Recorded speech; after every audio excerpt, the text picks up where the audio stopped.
انا بصراحه ما كنتش عارف ابدا معاهم ليه. عشان الاخوان موتوا امبارح ناس منا، خد بالك، ونازل حضرته عشان يسقط رئيس. قلت له انت شغال في ايه؟ انت تسقط رئيس ليه؟ قال لي انا شغال في الكوره في الاستاد وكده ونازلين نطالب بحاجه. قلت له ايه اللي وداكوا عند قصر الاتحاديه؟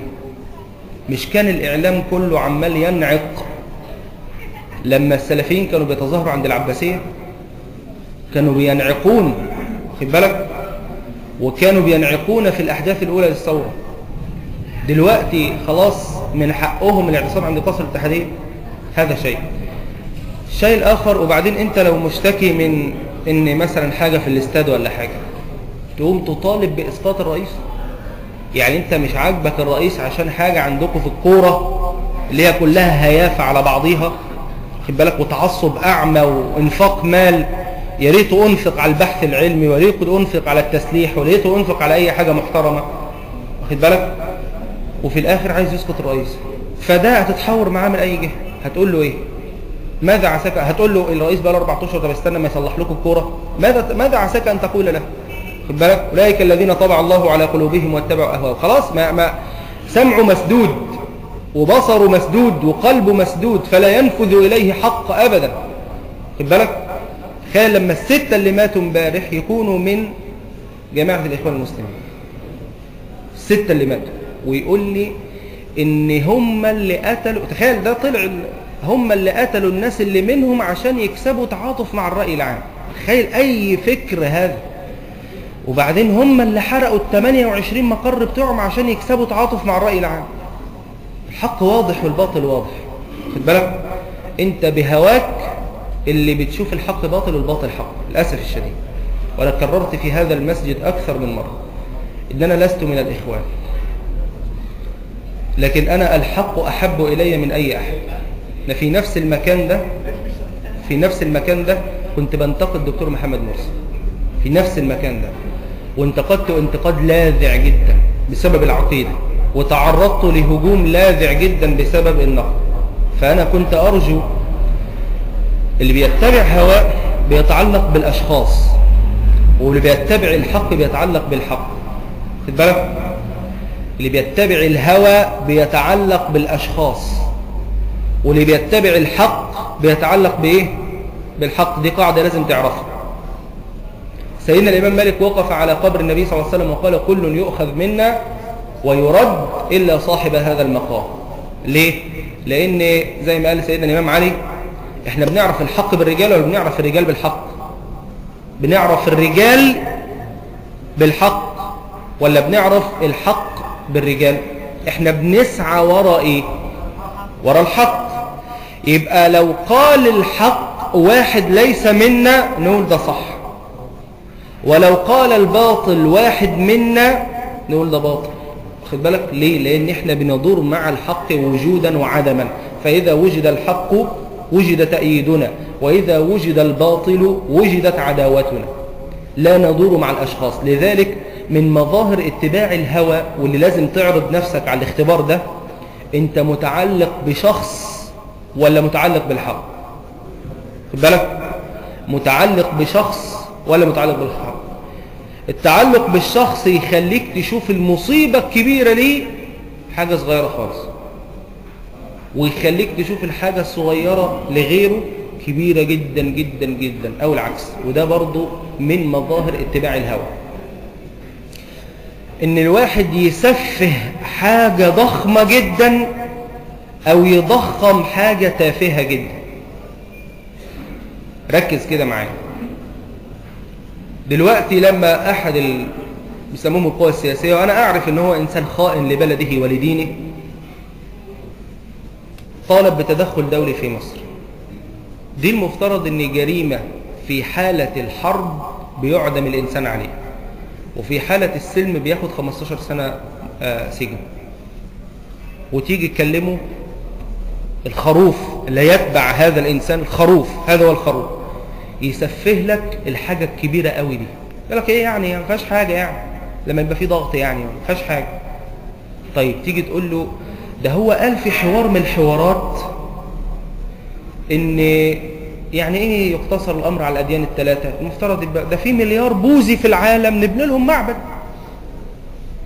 يعني انت عايز نروح نستورد بوذيين من الخارج ونجيبهم يعيشوا هنا ونبني لهم معبد عشان نبان ان احنا حلوين. خد بالك، انت عارف ان الرضا بالكفر كفر. يعني الله عز وجل يقول لا إكراه في الدين، ليس عليك هداه، صح؟ لست عليهم بمسيطر. انت مش من حقك انك تكره احد على الدخول في الاسلام، لكن لا ترضى بالكفر. هل ينفع ان مسلم يؤمن ان من حق الناس ان يعبدوا غير الله؟ ايه المشكلة؟ لا، اعتقاد ما ينفعش. اعتقاد انك تعتقد ايه؟ ان الدين عند الله الايه؟ الاسلام. ده الاعتقاد. واعتقاد انك تعتقد ومن يبتغي غير الاسلام دينا ايه؟ فلن يقبل منه هو في الاخره من الخاسرين. واعتقاد انك تعتقد ان الذين كفروا وماتوا وهم كفار اولئك عليهم لعنه الله والملائكه والناس اجمعين خالدين فيها لا يخفف عنهم العذاب ولا هم ينظرون. ده الاعتقاد. بالنسبه بقى للمعامله ما تعتديش، مش من حقك انك تعتدي او انك تسب او إيه، كل الحاجات دي. لكن ما ينفعش ان المسلم يرضى بالكفر. تيجي تكلمه تقول له هل ينفع؟ ده حتى البوذيين دول بيقتلوا المسلمين يوميا في بورما. خد بالك، يعني هل يتصور عقلا؟ وبعدين يدافع بقى، يدافع. انا شفت واحد، للاسف هي المشكله بتبقى ايه؟ جهل في العقيده الاسلاميه، قله علم، ما قراش القران الكريم، ما تفقهش القران الكريم، ما حضرش درس علم، ما حضرش خطبه وركز فيها. واخد بالك؟ فبيقول لي طب وفيها ايه لما نبني البوذيين معابد؟ المشكله طب ده البوذيين بيعبدوا الاصنام، والعلمانيين اكتر ناس عندهم فزلكه عقليه، صح؟ وبعدين يقول لك احنا عايزين الشيعة يجي يبقى لهم حسينيات هنا. طب الشيعة بيعملوا تطبير ده يمسكوا السنج والمطاوي ويقعدوا يقطعوا في بعضهم. طب ده منظر حضاري؟ العلمانية اصلا بترفض ده. يعني الانسان اللي بيحترم عقله بيرفض هذا المظهر، ومع ذلك تلاقيه واقف في خندقهم هم، مش واقف معاك انت. فاتباع الهوى يخليك تعمل ايه؟ يخليك تشوف المصيبة حاجة بسيطة خالص، وتشوف الحاجة البسيطة خالص مصيبة. خد بالك، يقول لك يلحق ده البلقيمي عمل مش عارف ايه. طيب هنفترض ان البلقيمي اخطأ، ماذا فعل حزب النور؟ طيب فصل. وهل معنى ان هو ملتحي يبقى هو معصوم؟ وبعدين بقى مندبة في وسائل الاعلام. خد بالك، فاكرين موضوع ايمن ديمتري اللي لما قطعوا اذنه؟ تعرف جريدة الدستور ما زلت الخبر ده بتقول ايه؟ جريدة الدستور بتقول السلفيون يقيمون حد قطع الأذن على أحد النصارى. خد بالك، وبيطلعوا بالكذب ده لجماهير الأمة. وللأسف هذا أكثر شيء بيحزنني، وفيكم سماعون له. ده أكثر شيء يحزنني، إنك تشوف الكذب والتدليس والاستخفاف بعقلك والتريقة عليك، ومع ذلك قاعد تستمع ومبسوط والدنيا حلوة وتقتنع وتيجي تجادل وتدافع. ده هوى، والله هوى ليس إلا. بتكره دكتور محمد مرسي أو بتحبه، شوف الحق فين. شوف الحق فين. مش بيطالبوا بحق الشهيد؟ طب الإعلان الدستوري مادة منه إعادة المحاكمات وإقالة النائب العام وتعيين نائب عام جديد. حق شهيد ده ولا مش حق شهيد؟ طيب بيطالبوا بحقوق الفقراء، زي ما طلع كده أحدهم قال عشان خاطر لقمة العيش. الناصريين بيحبوا يتاجروا قوي بلقمة العيش، يحبوا يتاجروا قوي بلقمة العيش، والفقراء والبساط يحبوا يتاجروا. مادة حلوة للتجارة والقصاص. والعجيب يا أخي ينكروا الشريعة ومش عايزين من الشريعة إلا القصاص. ليه؟ لأن ربنا قال إيه؟ وإن يكن لهم الحق يأتوا إليه مذعنين. فلما يبقى الحق معاهم يبقى طالبوا بقى بتطبيق الشريعة. مش طالبوا مش العلمانيين طالبوا بتطبيق حد الجلد على الشيخ الدكتور عبد الله بدر. تخيل لما العلماني طالب بتطبيق حد الجلد. يعني ده معناه ايه؟ ده معناه ان هو بيتخلى عن مبادئه فقط لان الحق معاه. وربنا قال كده في القرآن الكريم.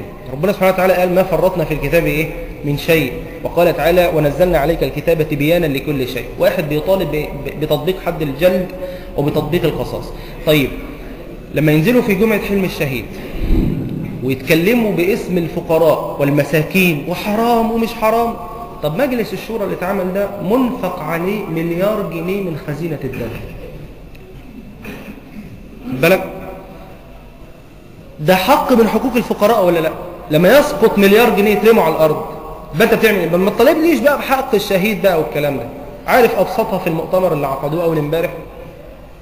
ثلاثتهم بيتكلموا عن الديمقراطيه وان احنا ضد الديكتاتوريه خد بالك. في واحد من الصحفيين قام، شفتوا الموقف ده؟ قام قال انتوا جايبين لنا فلول وبتتكلموا عن حق الشهداء. حرس الشخص بتاع عمرو موسى خدوا رماه بره. هي دي الديمقراطيه. الديمقراطيه لما 72% من الشعب المصري ينزل يقول نعم على التعديلات الدستوريه يقول لك دول خرفان. خد بالك؟ دي الديمقراطيه. لما ينزل الاسلاميين ينتخبوا، لما ينزل الناس ينتخبوا الاسلاميين في انتخابات مجلس الشعب ومجلس الشورى ورئاسه الجمهوريه واعاده انتخابات رئاسه الجمهوريه، وفي الاخر دكتور اسامه الغزالي حرب الذي كان نصيبه ونصيب الجبهه الديمقراطيه بتاعته صفر في مجلس الشعب، فاشل سياسيا، لم يحقق مقعد واحد من اكثر من 400 مقعد. الديمقراطيه بتقول، الديمقراطيه معناها دهمقراط، دهمقراط يعني حكم الدهماء او حكم الشعب. طيب الشعب بيقول او الديمقراطيه بتقول ارجع للشعب. طيب الاستفتاء ده رجوع للشعب، ومع ذلك نحورهم دون الاستفتاء، مع ان هي دي الديمقراطيه. ليه؟ صنم قعد يعبده شويه وفي الاخر جاع فعايز ياكله دلوقتي، فاهمني؟ وهكذا. فبتلاقي اتباع اللي بيتبعون الهوى هؤلاء بيعملوا ايه؟ يشوفوا العظيم حقير ويشوفوا الحقير عظيم بهواهم هم، بمقاييسهم هم، بنظامهم هم. ليه؟ لان هم متعلقين بالشخص، فاذا قال فلان اعملوا هنا اعتصام يعملوا هنا اعتصام، واذا قال اعملوا هنا مظاهره يعملوا هنا مظاهره. العجيب يا اخي في الامر ده ان النصارى نازلين بكثره لم يرى لها مثيل، وطلبوا قدام مسبيرو وقالوا مش عايزينها اسلاميه، واخد بالك؟ ونازلين قدام رابعه العدويه امبارح وانتوا شفتوا الكلام ده اللي تابع على الجزيره، شايلين الاكفان بتاعهم وماشيين، واخد بالك؟ انا هتوجه هنا باللوم لحزب الحريه والعداله. الله عز وجل قال في كتابه ولن ترضى عنك اليهود ولا النصارى حتى تتبع ملتهم. انا عايز بقى اي حد منهم هنا الان الحريه والعداله او جماعه الاخوان المسلمين يدور مع الحق مش مع هواه، ها؟ ويدور مع الدليل مش مع الاشخاص، ماشي؟ في لما عيد الكريسماس بتاعهم راح سعد الكتاتني ومجموعه من حزب الحريه والعداله وجماعه الاخوان المسلمين يهنوهم بعيدهم، وانا في المسجد ده قلت ان ده ما يصحش، ضد العقيده. ماشي يا عم انا بقولها عشان ما تشقش الصف، ضد العقيده، واخد بالك؟ هل رضوا عنهم؟ لا والله، لا والله. في حفل تنصيب البابا اللي هو الجديد ده توازرط، انا مسميه توازرط، في حفل تنصيب البابا راح رئيس الوزراء وراح ناس من جماعه الاخوان المسلمين من حزب الحريه والعداله وراح الشيخ عبد الرحمن البر. ليهم رضيوا؟ لا. عارف هم بيقولوا ان الجيش ضربهم قدام مسبير، هو الجيش مش ضربهم، الحكومه اللي كانوا نازلين ببلطجه قدام مسبير، واخد بالك؟ العجيب ان في الذكرى السنويه في احداث مسبيرو نزلوا يقولوا ايد واحده في كل مكان ضد العسكر والاخوان. طب الاخوان ما كانوش لهم اي دور في احداث مسبيرو، ومع ذلك مع كل التنازلات ما رضيوش. انتخبوا شفيق اللي هو من العسكر اللي طالبوا باسقاط نظامه، وما انتخبوش محمد مرسي المدني اللي قاعد يتكلم كتير عن اخواننا النصارى ومش اخواننا النصارى وكده، خد بالك؟ وكان الإخوة من الحرية والعدالة قضية وفاء قسطنطين وكاميليا شحاتة وإن الكنائس يعني تستولي على أراضي الدولة ما كانتش همهم قوي، واخد بالك؟ عشان هم بينظروا المصلحة والمفسدة، واخد بالك؟ ينظروا إن ده مش وقته دلوقتي أو ربما برضه ما رضيوش ينزلوا يطالبوا بإسقاط الرئيس بمنتهى الفجر الذي لم يرى له مثيل، واخد بالك؟ أنا عايز المسلم لا يتبع هواه، ما يتبعش شخص، ما يتبعش فكر، يتبع الحق أينما وجد وأينما كان. خد بالك؟ يبقى أول حاجة إن من مظاهر اتباع الهوى إن الإنسان يتعلق بالأشخاص. ثانيا إن هو يسفه أمور عظيمة أو يعظم أمور تافهة. ثلاثة إن هو يجادل بالباطل على الفاضي وعلى المليان، وده آخذ لوم كبير جدا عليهم برضو في مسألة إن كل ما تتحدث يبرروا بطريقة عجيبة جدا. وهتحدث برضو عن الطرف الآخر، كل ما تقول لهم يا إخواننا الإعلام الدستوري بيحافظ على مؤسسات الدولة، يا إخواننا الإعلام الدستوري بيعمل كذا، خلاص اتبرمج على كده. الجزيرة مباشر مصر بتستضيف ناس كتيرة جدا منهم ما بيبقوش عارفين يقولوا ايه. واحد اسمه كمال أبو عيطة، المذيع بتاع قناة الجزيرة، هو كمال أبو عيطة من العمال تقريبا أو الفلاحين أو حاجة زي كده صناعية يعني، فبيتكلم الحقوق، الدستور ما اداش حقوق اللي مش عارف ايه.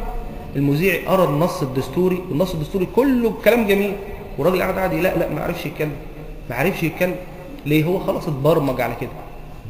تعرف محمد العمدة عضو مجلس الشعب قال ان محمد العمدة عضو مجلس الشعب قال ان في عضو مجلس شعب اخر قالوا له هنعرض عليك، شوف اللي هتقبضه في ال5 سنين من مجلس الشعب قد ايه، هنديك قده 5 مرات في سبيل انك تعترف بين المجلس ده غير شرعي. واخد بالك؟ يبقى هو ده ايه؟ اتباع الهوى. كذلك من مظاهر اتباع الهوى المهمة جدا اللي عايز انبه عليها، انك بتيجي عند السقطات وتتصدر. كل واحد بيخطئ. واخد بالك؟ يقول لك ايه؟ اصل محمد مرسي بيقول كلمة عشيرتي. ايه يعني كلمة عشيرة؟ واخد بالك؟ بيتصيدوا الاخطاء. وبعدين يقول لك ايه؟ في المادة بتقول عشان على مذهب اهل السنة والجماعة، الجماعة دي بقى اياه. واخد بالك؟ ترد عليه تقول له ايه؟ وبعدين اللي قال كده جورجيت قليني اللي هي نصرانية اصلا. واخد بالك؟ انت مالك انت بديننا؟ طبعا حطينا لكم مادة ما كنتوش تحلموا بيها اصلا، الاحتكام لشرائعهم. واخد بالك؟ وجايين تعترضوا على المادة بتاعتنا احنا اللي هتطبق علينا احنا، حاجة غريبة جدا. واخد بالك؟ فبيتصيدوا الاخطاء. يجي محمد مرسي يرفع بنطلونه، بص بيرفع بنطلونه. طب وفيها ايه؟ ايه المشكلة يعني؟ انت عايز رئيس يمثل عليك ليه؟ مش عارف. ويجيبوا صورة مبارك لابس البلطو ونضارة الشمس وانيق كده، انا اسف يا ريس. ويجيبوا ايه؟ صورة محمد مرسي وهو ماشي عادي جدا في الشارع. انت عايز ايه؟ ده ربنا بيقول في حق الانبياء، وانا مش بشبه الدكتور محمد مرسي بالانبياء عشان ما يفهمش الكلام ده. انا هنا انتقدته في المسجد ده، انتقدته. انا بتكلم عن متشابهات لما اتكلمت عن الهجرة وازاي ان هم كانوا بيشوهوا النبي عليه الصلاة والسلام وشوهوا صورته، ازاي دلوقتي بيشوهوا التيار الاسلامي. ما برفعش دكتور محمد مرسي لدرجة انبياء ولا الصحابة ولا التابعين. خد بالك؟ له ما له وعليه ما عليه، لكن انا بدافع عن حق عشان ما يفهمش الكلام ده. فيجيب لك صورة ده وصورة ده، يقول لك بص المنظر، النضاره بتاعت محمد مرسي مش عاجباه، يقول لك يسقط حكم المرشد. انا عايز اعرف، قناه الجزيره استضافت واحد بيقول له طب هو المرشد عمل ايه؟ قال ما هو المشكله انه ما عملش حاجه لغايه دلوقتي. انا عايز اعرف المرشد اتخذ قرار ايه، نفسي اعرف ايه القرار اللي اتخذه المرشد. واخد بالك؟ وبعدين احنا عايزين رئيس لكل المصريين، يعني ما يبقاش اقصائي، صح؟ ما يبقاش اقصائي، ما يبعدش. امال كاتبين ليه على ميدان التحرير ممنوع دخول الاخوان؟ انا عايز اعرف يعني اي عقل. هو احنا لو افترضنا فيهم حسن النية هنقول ان هم ما بيفهموش وجهله واغبياء. لو افترضنا فيهم حسن النية، لو افترضنا فيهم سوء النية، وده الاكثر والواضح انهم واخدين فلوس ومتظبطين. وممدوح حمزة قالها، مش قالها ممدوح حمزة؟ حد شاف الفيديو؟ قال هنجيب 100 كلوت. والله قال كده، هنجيب بشكيرات وتواليتات واخد بالك؟ عشان تبقى اقامة كاملة، و500 شيشة و500 مش عارف ايه وكده، لان دي اموال فاسدة، دي فلوسنا اصلا اللي اتسرقت مننا، بيعاد ضخها مرة تانية عشان خاطر ده. لقوا اغراس منع حمل يا اخي، ولقوا واقيات زكريا. واخد بالك؟ هي دي الثورة. المهم يعني، فبمظاهر اتباع الهوى المهمة جدا جدا جدا ان الانسان بيتصيد الاخطاء. واخد بالك؟ تلاقي فلان مش معاك فعمل حاجة، الدنيا تولع، واخد بالك؟ عشان فلان عمل حاجة. والامثله على هذا كثيرة جدا جدا جدا. واخد بالك؟ الشيخ حازم طلال اسماعيل مسكوا عليه حاجات كثيرة قوي، محمد مرسي مسكوا عليه حاجات كثيرة قوي، الكتاتني مسكوا عليه حاجات كتيره قوي، واخد بالك ليه؟ كلها حاجات تافهه جدا، تافهه جدا. يفضلوا بقى في وسائل الاعلام ايه يتصيدوها ويولعوا فيها وينفشوا فيها وهكذا. فدي من مظاهر اتباع الهوى كما قلنا، 4 مظاهر رئيسيه. اعرض نفسك على الاختبار ده. اولا انت متعلق بالشخص ولا بالحق، واخد بالك؟ ثانيا انك ما تتصيدش سفاسف الامور. النبي عليه الصلاه والسلام بيقول ان الله يحب معالي الامور ويكره سفسافها. ثالثا الجدال والمراء بالباطل. فاذا اتضح لك الحق مع نفسك كده، انت تقف مع نفسك كده تقول يا رب هو ده حق ولا باطل، عشان ما اقعدش ابرر واتكلم على الفاضي وعلى المليان. خلاص اذا كان حق يبقى اعترف بالحق. الاعتراف بالحق ايه؟ فضيله. وبعد كده ايه؟ ان ما تجادلش بالباطل، وما تتعلقش بالاشخاص، وما تتبعش سقطات الامور. والرابعه ايه؟ نسيتها وانا كمان وانتوا كمان نسيت. الشاهد من هذا الكلام كله ان لازم ان احنا يكون عندنا يعني تنحية تماما لهوانا واتباع تماما للحق وللدليل. فإنما وجد الحق وجد تأييدنا، وإنما وجد الباطل وجدت عداوتنا. أقول قولي هذا وأستغفر الله العظيم لي ولكم، وجزاكم الله خيرا حسن الاستماع، والسلام عليكم ورحمة الله وبركاته.